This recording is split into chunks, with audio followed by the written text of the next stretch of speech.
Ushtria e Kosovës po bëhet me një nga sistemet më moderne të artillerisë së lehtë mobile, Humvee Hawkeye 105 mm. Por çfarë janë këto pajisje ushtarake, për furnizimin me të cilat Ministri i Mbrojtjes ka nënshkruar kontratë me prodhuesin amerikan AM General? Humvee Hawkeye është i pajisur me teknologjinë Soft Recoil, e cila lejon integrimin e topit 105 mm mbi platformën e dëshmuar luftarake Humvee. Kjo teknologji mundson vendosje, qitje dhe zhvendosje në më pak se 90 sekonda.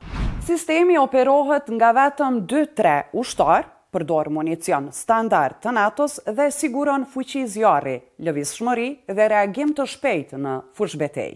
Kjo nuk është hera e parë që Kosova bashkëpunon me AM General. FSK-ja ka pranuar 51 automjete ushtarake amerikane Humvee.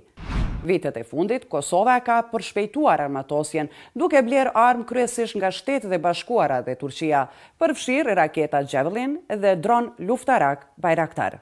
Buxheti i ushtrisë për këtë vit është 207.8 milion euro. Në prag të zgjedhjeve, investimi në ushtri mbetet një nga premtimet kryesore politike.